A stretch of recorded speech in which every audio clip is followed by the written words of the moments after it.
Hey YouTube. Well, it's been a while. This is my weed eater. My Mac 2818 McCulloch. Disconnected for safety purposes, and it's still warm after testing. Great little unit. Found this guy from a neighbor. As you can see, that's how good it works. I haven't got it cleaned up yet. Cheap Geek talked about this dude. Well, guess what? Works on 99% of weed whackers. I have the 1% it doesn't work on, so on that. Well, free string. Got some free string I found. Refiller to temporarily get my weed whacker working again. You know, weed eat it on Friday. Saturday, all of a sudden she ran out of gas. I'm like, oh, what do? Guess what? You fill it up with gas, right? Nope. She ran for 2 minutes. Prime the hell out of it with this guy right here. He just primer. Doesn't work. What the hell? Runs for 2 minutes and dies. Well, luckily last year, my neighbor and I garbage picked a McCulloch Eager Beaver, insert joke here, weed eater professional series, which had the straight shaft on it, insert joke here, which just comes all the way out to here and just has the trimmer out here, just straight, no curve action. I gave my neighbor my 2816 that I didn't need. Obviously I don't need two for whatever reason. Well, she's got a new plug. Took all this, you know, they used to have the white and red plastic pieces on the stupid carburetor adjustments. You couldn't adjust nothing in here. Wait for focus, and maybe. Oh, this is probably boring you to hell, but you know what? One's high, one's low, and I can't remember, honestly, I can't remember which is high and which is low. And I had this all tuned. This thing was running beautiful. And I had it all cleaned up. This is dirty. This is way dirty. I can't stand it this dirty. But this guy was free, so I really didn't care. My problem originated right here. This is the fuel line. Over here on this side would be the return line. Because when I was trying to run it, I got my yard all weed-eated and stuff. She'd run for about 2 minutes. It's coincidental. Filled the tank. Prime it right there. Prime the hell out of it. She'd start and run beautiful, just like normal. Like, why does it keep dying? I don't know. You know, throw the choke on her here. The old frosty. Oh shit! I'm sorry. This thing is slow. I need a new camera. This thing does not focus fast enough. But you can see. Oh, sorry. That's full choke is frosty, half choke, and then sunny is no choke. Well, that's full. That's half. Well, let's see. I'm sorry. What the hell am I doing? That is full choke, half choke, and ready to go. Well, you put it on full choke, pull it a couple times, she'd fire off. You put it on half choke, do what they tell you to do. I made sure this switch was not bad. Let me get back. Focus, focus, focus. It's not focusing. This is why I need a new camera. This thing does not focus for nothing. But this side says stop, this side says run. It's just it's a safety feature. I have it on stop as a safety when I was testing it and I got the plug off. You put it on run, put it on full choke, she pops, put it on half choke, and hold the throttle like that tells you to do, and she'll run. And then all of a sudden you put on no choke, weed eat for 2 minutes, it just died 5 times in a row. I got sick of pulling this thing. Well, I called up my neighbor and said, you know what? We got that parts motor. Because like I said, he's got the 2816 that I gave him, which is exactly the same thing. The McCulloch 2816. Great unit, trust me. I love this thing. It was free. Exactly the same thing. But I'm 6'2", and he is not. The 2818 has a longer shaft on it for me, which is nice. New handle, garbage picked handle, because the old one was cracked and broken and it was junk. But the only difference between the 2816 and the 2818 is the 2818 for me. Like I said, I'm 6'2", and it was taller. It's a lot longer to use. It's way easier to use for me. I don't have to bend over so much. Insert joke here. Heh heh heh. Anyway, first thing I thought, okay, this thing's been kind of touchy. The stop run switch has been kind of touchy, but she works. This is not the problem. You prime this thing like 14, 15 times. They say 10 times it should run, because right on top they got the 2 start instructions. Prime, place trimmer on flat firm surface, push red ignition switch to run. Which is that guy? Okay, anybody who owns these would know. Push primer bulb 10 times, or until full. Move choke lever to choke, which is the full choke. The snow. Picture of the snow, which is funny.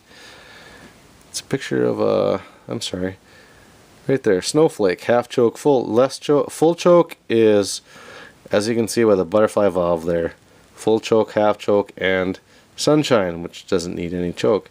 And read your owner's manual.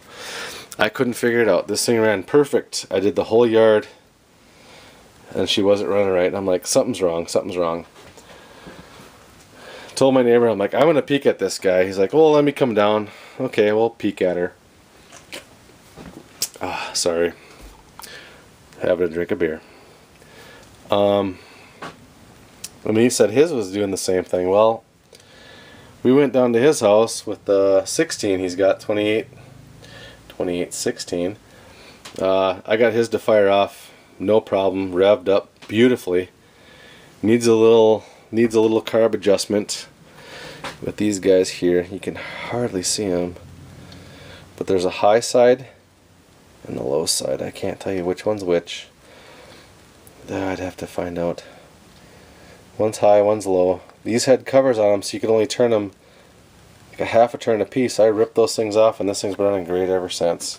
So if you have one that has those stupid little plastic covers on these 2 carb adjustments, rip them off. They are worthless. This guy, I honestly don't know what it does, but if you pull the throttle, it moves this. So if you move this screw, I'm sorry, if you pull the throttle and move this screw, it doesn't over rev. But I have not had to mess with that. Just the high and low carb adjustment. High means when you have this thing cranked all the way up, it doesn't over rev. Low, when you let off, it idles perfectly. This thing still does, but yet full throttle, she doesn't open up like she used to, because what I found out the problem with mine was this. There's the gas line. That little piece, get some lighting. This one right here is this piece. This should be one solid piece. Guess what? That's what I found. This piece is this piece, and I thought maybe it just popped out of the gas tank down there. Well, no, it's attached to the actual fuel filter. What I found, this is disgusting. This one has, I don't know, some sort of deposit on it, and it's really gross. But thank God, last year we happened to find, like I said, the McCulloch parts motor. Guess what? Gas line, fuel filter, exactly the same, exactly what I needed. She starts and runs perfectly. I don't know if anyone wants to see it, but I'm going to try to start it. I'm going to hand the camera over to my camera woman. And we'll show you what she does. Switches and run right here. Okay. I don't need to push it too many times. I'm just going to, look at that. That bulb is solid now. Wasn't pulling any fuel before. We're going to go full choke. She fired off a little bit. We're going to go half choke.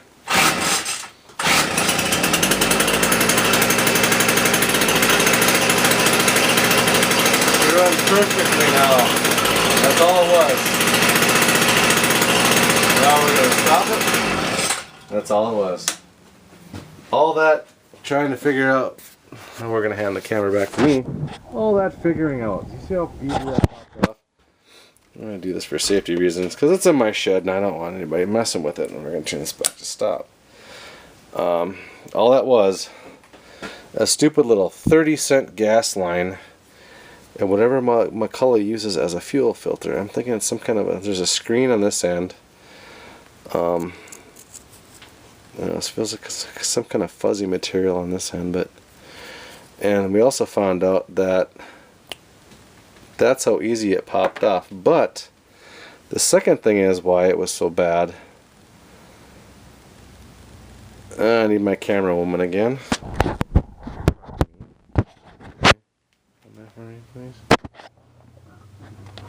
need to be able to see what I'm doing too. Let me put it back on here. This was in the gas tank. That's how nasty that thing was. So no matter what, this thing was bound to go. Look at that. Oh, just toast. Just Deckard. Toast. Just pieces. But this white goo, I don't know if you can see this white. Don't get too close. This white flaky stuff, I have no idea. Every year, it's my policy. If I don't use it in the winter, I run it dry. If I don't use it in the summer, I run it dry. But this is a 2-stroke, so it should be safe to run it dry. Not run it dry in the wintertime because, look at that. I don't know. This stuff is just toast. But, as I said, parts motor. Beautiful. She's running again. And, oh God, I tell you what. Look at that. It is so disgusting. It's time for a bath for this poor thing because this thing is just... Okay, hold on, I'll give you it there. This is how much I had to weed whack. Insert joke here. No, it's not weed, but it's... This thing is so dirty. Oh, time for a bath. But yeah, if you have a McCulloch, about, I don't know, I'd say any model number, any weed whacker that has the return line that comes off the back of the carburetor like that. Because this is the front, and there's a little teeny tiny hose right up in there, right there. You see this? This is the return line. This comes off. This is the primer ball lines right here. These two, this one and this one, okay? You hit the primer ball and you can see that air bubble move through there. It pulls, pushes out through this line, sucks through that line. Oh yeah, sucks. Insert joke here, but this is where the gas comes in. These are where the gas comes out. So once running, one of these lines actually returns the excess fuel. From what I find out, this line here is where the gas comes in, because this is the only line that has the filter. So if you have a McCulloch or a weed whacker with a similar setup, I'm hoping that helps you, because this was a nightmare for me to figure out. Sorry, another sip of beer. But yeah, if that helps you out at all, great. If not, I apologize. Have a good evening. Till next time, have fun.